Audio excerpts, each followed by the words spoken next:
বলে আসলে সাজ রবটি বিরাজ করছে। আমরা দেখছি সকাল থেকে আসলে বিভিন্ন মন্ত্রণালয়, দপ্তর এবং বিভাগে কিন্তু আসলে কর্মচারীরা ফুল নিয়ে আসলে অপেক্ষা করছেন মন্ত্রী প্রতিমন্ত্রীরা আসবেন তাদেরকে বরণ করে নেওয়ার জন্য। এবং আপনারা জানেন যে গতকালকে যে নতুন সরকার গঠিত হয়েছে, সেই সরকারের যে শপথ গ্রহণ অনুষ্ঠানটি হয়েছে, শপথ গ্রহণের পরে আসলে আজকে যে মন্ত্রণালয়গুলোতে তারা এসে প্রথম যে কর্মদিবস তারা শুরু করবেন, সেই জায়গা থেকে আমরা দেখছি যে মন্ত্রণালয়ের যে কর্মচারীরা তারা কিন্তু অনেক সকালেই এসেছেন। কিন্তু আপনারা জানেন যে আজকে যেহেতু প্রধানমন্ত্রী তারেক রহমানের আসলে অনেকগুলো প্রোগ্রাম রয়েছে, তিনি দিনভরে কিন্তু ব্যস্ত সময় কাটাবেন। সেই জায়গা থেকে আমরা জানি যে সাভারে থেকে আসলে ফুল দেবেন।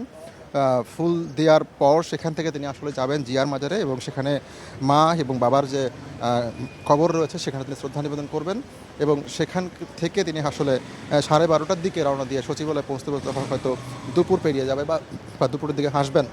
এবং সেই জায়গা থেকে আমরা দেখছি যে তার সঙ্গে যেহেতু মন্ত্রী পরিষদ বিভাগের আসলে সবাই রয়েছেন বা মন্ত্রী যে প্রতিমন্ত্রীরা রয়েছেন সবাই যেহেতু রয়েছেন, তো ধারণা করা যায় যে তারেক রহমানের সঙ্গেই আসলে বেশিরভাগ মন্ত্রী প্রতিমন্ত্রী কিন্তু এখানে ঢুকবেন। এবং আপনারা জানেন যে কালকে যে মন্ত্রিপরিষদ গঠিত হয়েছে সেটি কিন্তু গেজেট আজকে সকালবেলা হয়েছে এবং সেখানে আমরা দেখেছি যে সিনিয়র মন্ত্রী রয়েছেন মির্জা ফখরুল ইসলাম আলমগীর, স্থানীয় সরকার ও পল্লী উন্নয়ন ও মন্ত্রণালয়ের দায়িত্বে। এবং আমরা ধারণা করতে পারি যে মন্ত্রী প্রতিমন্ত্রীরা আসার পরে সচিবালয়ে যে বরণের অনুষ্ঠান, সেই অনুষ্ঠানগুলো আসলে শেষ হওয়ার পরে হয়তো তিনি গণমাধ্যমে কথা বলবেন বা প্রতিক্রিয়া দেবেন।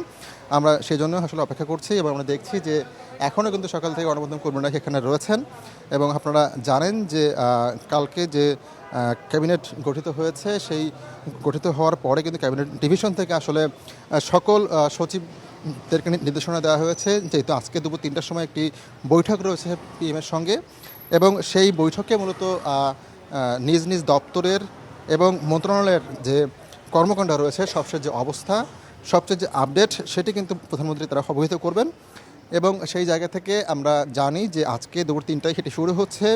নতুন যে প্রধানমন্ত্রী রয়েছেন তারেক রহমান, তার সঙ্গে সচিবদের একটি বৈঠক হবে এবং সেই বৈঠকের আগে যে আনুষ্ঠানিক একটি সৌজন্য সাক্ষাৎ বা সৌজন্য যে মতবিনিময় সেটি কিন্তু হবে নতুন যে মন্ত্রী এবং প্রতিমন্ত্রীরা রয়েছেন তাদের সঙ্গে।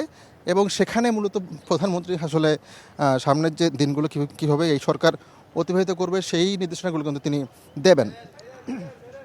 এবং এমনটি রেওয়াজ রয়েছে যে আমরা অন্যান্য সময় দেখেছি যে শুরুর কর্মদিবসে আসলে প্রধানমন্ত্রী তার যে ক্যাবিনেট ডিভিশন রয়েছেন সেই ক্যাবিনেট ডিভিশনে আগামী দিনগুলোতে বা এই সরকার কীভাবে চলবে সেই যে গুরুত্বপূর্ণ নির্দেশনাগুলো সেগুলো তারা আসলে দিয়ে থাকেন। এবং তারপরে আসলে সচিবদের সঙ্গে যে বৈঠক সেই বৈঠকটি অনুষ্ঠিত হয়। এবং ইতিমধ্যে আমরা দেখেছি যে গতকালকে কিন্তু ক্যাবিনেট ডিভিশন থেকে আসলে সকল মন্ত্রণালয়ে সেই তথ্যটি দেওয়া হয়েছে যে স্ব মন্ত্রণালয়ের সচিবেরা নিজ নিজ ক্যাবিনেটে বা ক্যাবিনেট ডিভিশনে কিন্তু তার যে মন্ত্রণালয়ের অগ্রগতি কর্মকাণ্ডের যে সারমর্ম সেটি তারা তুলে ধরবেন এবং সেটি কিন্তু প্রধানমন্ত্রীকে অবহিত করবেন। এবং সেই জায়গা থেকে আসলে সব আয়োজন সম্পন্ন রয়েছে। আমরা দেখছি সচিবালয় কিন্তু সাজ রব কিন্তু বিরাজ করছে। এখন শুধুই অপেক্ষা প্রধানমন্ত্রীর জন্য এবং তার যে ক্যাবিনেট রয়েছে সেই ক্যাবিনেটের সকল সদস্যের জন্য। তো এই ছিল আমার কাছে সেখান থেকে সবশেষ খবর। প্রিমিয়ার ড্রপ গুছিয়ে ফেলুন জীবনটাকে।